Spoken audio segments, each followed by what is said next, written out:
श्रीमद् भागवतम स्कंध 10 परम पुरुषार्थ अध्याय 78 दंतवक्र विदुरथ तथा रोमहर्षण का वध। शुकदेव गोस्वामी ने कहा, अपने मित्र शिशुपाल, शाल्व और पौंड्रैक की मृत्यु के चलते क्रोधित होकर दुष्ट दंतवक्र युद्ध के मैदान में प्रकट हुआ। हे राजन, अकेला और पैदल चलते हुए अपने हाथ में गदा लिए उस शक्तिशाली योद्धा ने अपने कदमों से पृथ्वी को हिला दिया। दंतवक्र के पास आते देख भगवान कृष्ण ने तुरंत अपनी गदा उठाई और अपने रथ से कूदकर बढ़ते प्रतिद्वंद्वी को रोक दिया, जैसे किनारा समुद्र को रोकता है।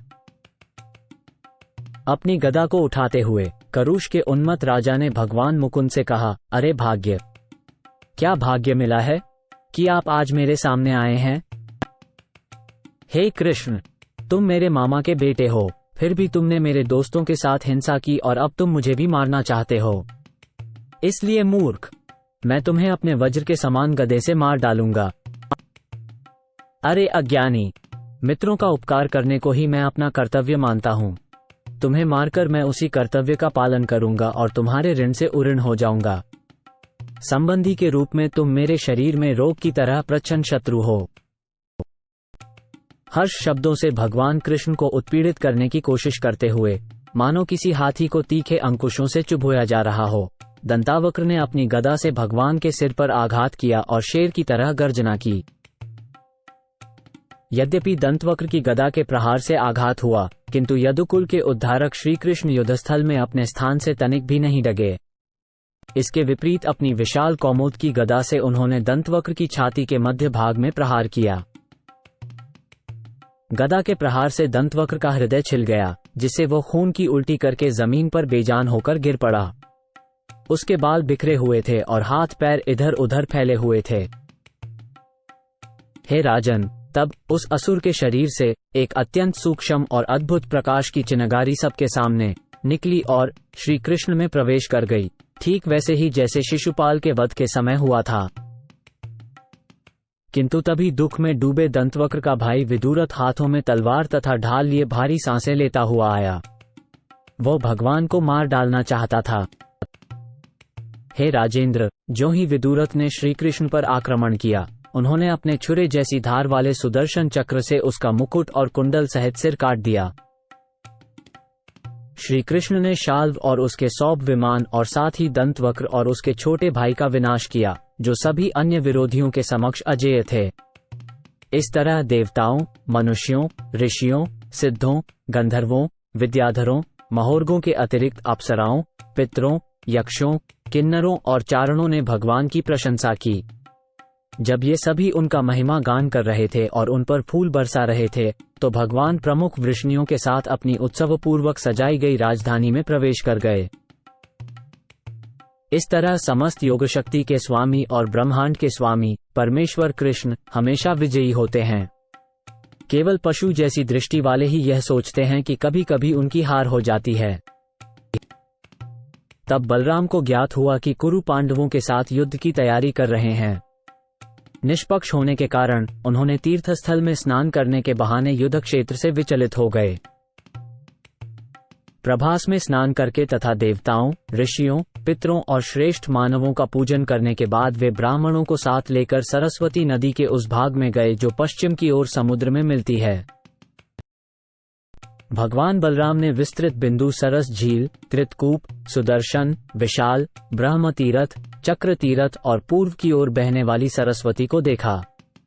हे भारत, वे यमुना और गंगा नदियों के किनारे के सभी तीर्थ स्थलों में गए और फिर वे नैमिषवन आए, जहां महान ऋषि एक विस्तृत यज्ञ कर रहे थे।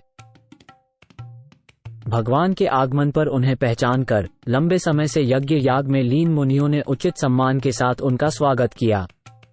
वे खड़े हुए उनके चरणों में नमन किया और उनकी भक्ति के साथ पूजा की। अपनी टोली के साथ इस प्रकार पूजा अर्चना कराए जाने के बाद भगवान ने सम्मान में एक सीट ग्रहण की। तभी उन्होंने देखा कि व्यासदेव के शिष्य रोमहर्षण बैठे हुए थे। देखकर श्री बलराम अत्यंत क्रोधित हुए कि कैसे ये सूत जाति का सदस्य खड़ा होना, नमस्कार करना या हाथ जोड़ना नहीं चाहता और विद्वानों से ऊपर बैठा है। बलराम ने कहा, यह मूर्ख अनुचित रीति से किए गए विवाह के कारण पैदा है और यह इन सभी ब्राह्मणों और धर्म के रक्षक मुझसे भी ऊपर बैठा है, इसलिए यह मौत के लायक है। परंतु उसके सभी अध्ययन से उसे कोई अच्छी विशेषता नहीं मिली। उल्टे उसका शास्त्र अध्ययन एक अभिनेता की तरह है, न कि किसी बुद्धिमान व्यक्ति की तरह। वह न केवल आत्मनियंत्रित है और न विनम्र है, साथ ही वह व्यर्थ में ही अपने आप को एक विद्वान होने का दिखावा करता है, हालांकि वो स्वयं अपने मन को भी नहीं जीत पाया। मेरा इस संसार में प्रकट होने का एकमात्र उद्देश्य ऐसे ढोंगी लोगों का नाश करना है जो धार्मिक होने का दिखावा करते हैं। निस्संदेह वे सबसे बड़े पापी धूर्त हैं। शुकदेव गोस्वामी ने कहा, यद्यपि भगवान बलराम ने पापियों को मारना बंद कर दिया था, किंतु रोमहर्षण की मृत्यु होना अवश्य ही था। अतः ऐसा कहने के पश्चात भगवान ने कुश का पत्ता उठाकर तथा उसकी नोक से उसे छूकर उसे मार डाला। सारे मुनि अत्यंत कातरता से हाय हाय कहकर चिल्ला पड़े।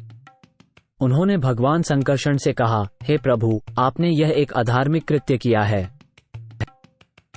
हे यदुओं के प्रिय, हमने उसे आध्यात्मिक गुरु का आसन दिया था और जब तक ये यज्ञ चलता रहेगा तब तक उसे दीर्घ आयु और शारीरिक कष्टों से मुक्ति का वचन दिया था। अनजाने में ही सही आपने एक ब्राह्मण की हत्या कर दी है। हे योगेश्वर, शास्त्रों के आदेश भी आपको निर्देशित नहीं कर सकते, किंतु यदि आप अपनी इच्छा से ब्राह्मण के इस वध के लिए बताए गए उपायों का पालन कर लेंगे तो हे पूरे संसार के शुद्धिकर्ता, साधारण लोग आपके इस उदाहरण से बहुत अधिक लाभ प्राप्त करेंगे। ईश्वर ने कहा, मैं इस हत्या के प्रायश्चित अवश्य करूंगा क्योंकि मैं साधारण मनुष्यों पर दया दिखाना चाहता हूं। इसलिए कृपया मुझे बताएं कि पहले किस अनुष्ठान को करना चाहिए। हे मुनियों, तुम लोग कुछ कहो तो मैं अपनी दिव्य शक्ति द्वारा तुम्हारे द्वारा उसे दिए सभी वचनों को पूरा कर दूंगा, उसकी दीर्घायु, शक्ति और इंद्रिय शक्ति को लौटा दूंगा।